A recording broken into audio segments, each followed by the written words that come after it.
Bueno, Greenpeace y su lapidario informe, podríamos decir, sobre la crisis en Chiloé. Según ellos, el gobierno los sacrificó en pro de la industria salmonera. Ya tienen las conclusiones entonces Greenpeace del estudio que ellos llevaron a cabo. Estamos con Matías Azun, que es el director nacional de Greenpeace. ¿Cómo estás, Matías? Muy buenas tardes. ¿Cómo están ustedes? Qué gusto volver a esta radio. Oye, Matías, a ver, concretamente, simplemente, ¿qué es lo que ustedes descubrieron y qué están en condiciones de afirmar en cuanto a las razones por las cuales Chiloé fue víctima de esta tremenda marea roja? Primero, los datos básicos, ¿no? Mucha gente no se enteró de que había una crisis en relación a Chiloé, lamentablemente.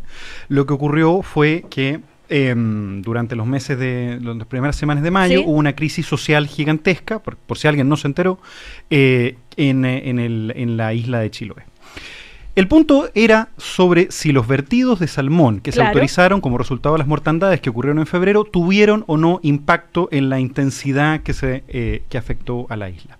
Y lo que se dijo originalmente era que condiciones excepcionales habían generado una crisis de marea roja como no se había visto nunca, varias veces superior a los efectos que se habían visto históricamente. Y se desestimó luego, a través de una comunicación del Ministerio de Economía, de que efectivamente el vertido de salmones, recordemos que se autorizaron 5.000 toneladas, 9.000 terminaron botándose cerca de 5.000 toneladas en las costas, no tuvo relación. Lo que nosotros descubrimos son varias cosas.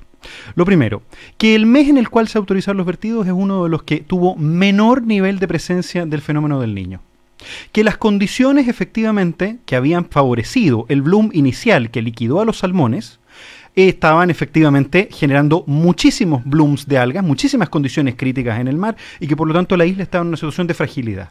Y finalmente, el dato más duro, que la condición y el día en particular en el que se autorizó el vertido de salmones, ¿sí?, permite suponer que como los salmones vertidos terminan transformándose en alimento a la materia orgánica que genera estos tipos de bloom de alga y por lo tanto expande la crisis, efectivamente se mezclaron, ¿sí?, y por lo tanto efectivamente desencadenaron la crisis que después se vivió en Chiloé. Es decir, que el vertido de salmones, como lo ha dicho, porque el gobierno primero dijo, no, esto no pasó así, pero lo han dicho los mismos científicos. También los científicos han desmentido al propio gobierno, los propios científicos del gobierno han dicho que el vertido de salmones no es inocuo, pero el informe que lo permite, el decreto que lo permite, señala que no habían impactos. Y por lo tanto, en términos prácticos, la violación de protocolos es bestial. Brutal. O sea, lo que han dicho incluso, bueno, sobre todo las empresas salmoneras también, diciendo que ellos habían cumplido con, ¿no es cierto?, las condiciones, con lo que dice la ley, a los kilómetros adentro del mar que se podían vertir, etcétera, etcétera. Pero es que, y déjame señalar un poquito, para redondear un poquito más la idea, no solo esto le da la razón a los pescadores que siempre supieron que efectivamente había un impacto, no solo es el propio estudio del gobierno, los propios científicos del gobierno los que están señalando que no existe tal cosa como un vertido inocuo, sino que además, dado que esto es ilegal en la actual legislación de pesca y acuicultura, verter desechos tóxicos en el mar que generan este tipo de condiciones es delito, el gobierno, para permitirlo, utilizó la Convención de Londres, que señala explícitamente que tienen que tomarse medidas y estudios para garantizar que no habrá impacto, y ellos de hecho señalan que no va a haber impacto. Sin embargo, ayer, en el programa Megavisión, el subsecretario de Pesca, que por cierto no se manda solo, depende del ministro de Economía, reconoció explícitamente que se utilizaron datos referenciales históricos y que no se hicieron estudios. Antes de autorizar. Por supuesto, el protocolo de Londres, para poder permitir esto, lo deja muy claro. Eso no es lo que hay que hacer. Esto supone, para dejarlo muy en claro, Cecilia, esto supone en términos prácticos que en medio de una crisis se utilizó un dato histórico. En una situación anómala se utilizaron promedios históricos y por lo tanto no se consideraron los riesgos. Esto significa básicamente el actuar con dolo. Se sabía, y el ministerio tiene información, y se la cruzó con las empresas de pesca, que sabían que la crisis estaba ahí. De hecho, los salmones murieron por una crisis. ¿Qué más excepcional que eso? A ver, estamos con el director nacional de Greenpeace, Matías Azun.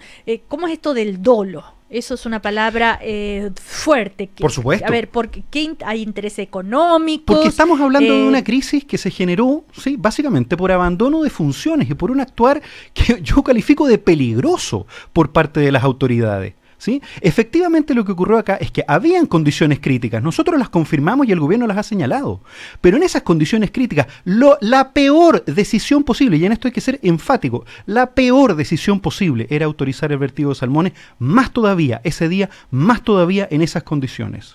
Eso es gravísimo, es Matías, como rociar benzina en un incendio. Claro, Matías, cuando fue la crisis, tú estuviste acá con nosotros, justamente, y todavía el informe de Greenpeace no había por supuesto, terminado. Datos que ahora podemos afirmar. Claro, así como ustedes recién ahora pueden tener esos datos, las autoridades también quizá ahora pueden tener esos datos, o sea, después de la investigación. Y además el gobierno dice, momentito, hay que esperar las conclusiones del consejo científico que el gobierno ha destinado para investigar esto. Entonces, ¿la última palabra no está dicha?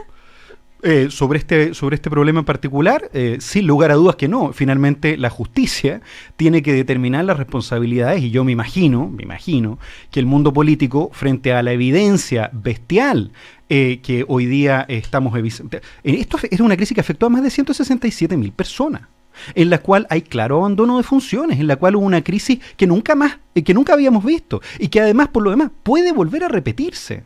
Los 35 años de salmonicultura en la zona han generado condiciones críticas y hoy en día la salmonicultura pretende expandirse. El sacrificio sobre el cual se operó para la gente de Chiloé, la palabra no es mía, la usa el propio subsecretario ayer. Tuvimos que tomar definiciones. ¿Quién tomó esas definiciones? ¿Bajo qué criterios las tomó? Esas son las responsabilidades que tiene que seguir el mundo político. Evidente falta el informe de gobierno, pero por lo pronto el informe no nos desmiente. Lo que dice es que habían condiciones críticas. Y por lo tanto, ahí sí aplica dolo. Con conocimiento de causa se decidió sacrificar a Chiloé.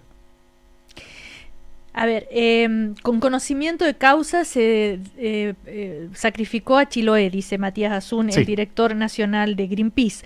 Ahora, ¿esto es para qué? Para no molestar, entre comillas, no perjudicar a la industria salmonera. ¿Y qué reacción ha habido desde la industria salmonera respecto a esto? ¿Y qué podrían haber hecho con todos esos salmones si no era verterlos ahí? Son dos preguntas, ¿no? La primera, parto por la primera. ¿Qué se puede hacer con los vertidos de salmones? Bueno, hay muchas alternativas. Efectivamente, una solución de última hora es autorizar vertido, ¿sí? Pero en estas condiciones, no, jamás. ¿Y qué deberían haber hecho? Bueno, hay alternativas, se pueden acumular en barcos mientras tanto, se pueden llevar a otros lugares, se pueden contener. Lo que llama la atención por lo demás es que tengamos que inventar y sacar del sombrero soluciones.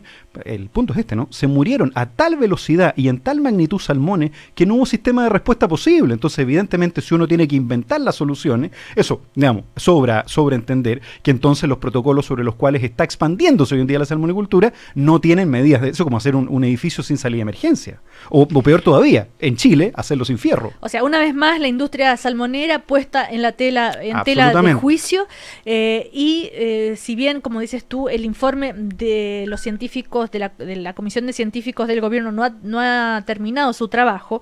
Ahora, ¿qué crees tú? ¿La encuentras lo suficientemente independiente? ¿La respetan a esa comisión? Sea cual sea el informe, ustedes lo van a... Se trata de un grupo de científicos de primer nivel. Nuestra intención en ningún caso ha sido entorpecer el trabajo que ellos han venido realizando. Lo que llama la atención es que el gobierno haya hecho dos comunicaciones, una muy conveniente a sus intereses, intentando defender al ministro, y en particular, y me atrevo a señalarlo acá explícitamente, en las comunicaciones por transparencia, en donde hemos exigido información que el ministro hoy día de la mañana en el Mercurio salió a decir que había actuado con absoluta transparencia. Y sin embargo, a pesar de que ayer Felipe Sandoval de Salmón Chile señala que habían comunicaciones, al solicitar esas comunicaciones, las minutas de las reuniones y los correos electrónicos cruzados, habiendo estado el ministro rindiendo cuentas días antes de la crisis en el Senado, el ministerio nos señala que no hubo comunicación al respecto. Entonces uno se pregunta cómo Sernapesca, que depende del ministro, Subpesca, que depende del ministro, se pusieron de acuerdo si el ministro no sabía. Entonces hay una operación de blanqueamiento en esto para autorizar para darle estabilidad a la figura del ministro que no se sostiene. Estamos hablando de una persona que actuó, quiero insistir en esto, y la acusación es gravísima. Es una persona que actuó en estándares peligrosos para la población. Esto es no solo abandono de funciones, es un complot en términos prácticos junto con la industria para permitir lo que la ley declara delito. Es gravísimo. Y la consecuencia es que más de 167.000 personas estuvieron afectadas. Tú hablas del ministro Céspedes. No por nada el ministerio termina convocando una reunión de científicos, con científicos por lo demás de primer nivel, pero que ayer reconocieron que no tenían los recursos, que no pudieron hacer los estudios y que la información de facto no existe. Llegaron después que nosotros. A ver, pero tú te refieres, ¿no es cierto?, al ministro Céspedes. Absolutamente. ¿Qué te imaginas tú que va a suceder después de todo esto, de estas afirmaciones que hacen ustedes? ¿Qué debería pasar? ¿Qué debería pasar? Es que eso es lo que esa es la pregunta. ¿Qué me imagino yo que va a ocurrir? Que efectivamente el ministro va a ser llamado a tomar declaración en relación a este punto. Que la justicia, que va a tener antecedentes, que va a recibir nuestros antecedentes, efectivamente va a considerar como razonable la cosa que estamos diciendo, porque están avaladas por información que además el ministerio debió haber tenido. Y debería, y si no la tiene es peor todavía, porque significa que actuó todavía más con ojos cerrados. ¿Sí?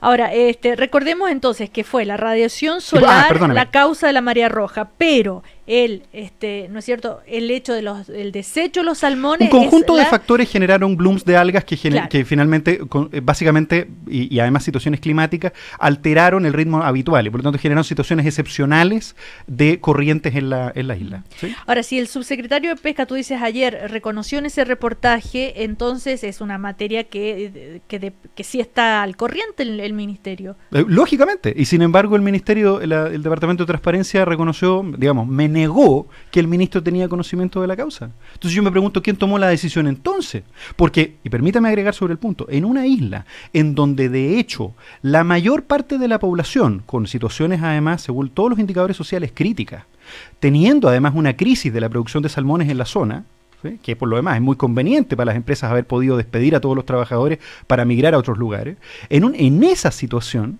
¿sí?, se hace todavía más inentendible éticamente el actuar de las autoridades en relación a esta materia, ¿sí? Se hace, la verdad, insoportable que tengamos autoridades hoy en día funcionando con estos estándares.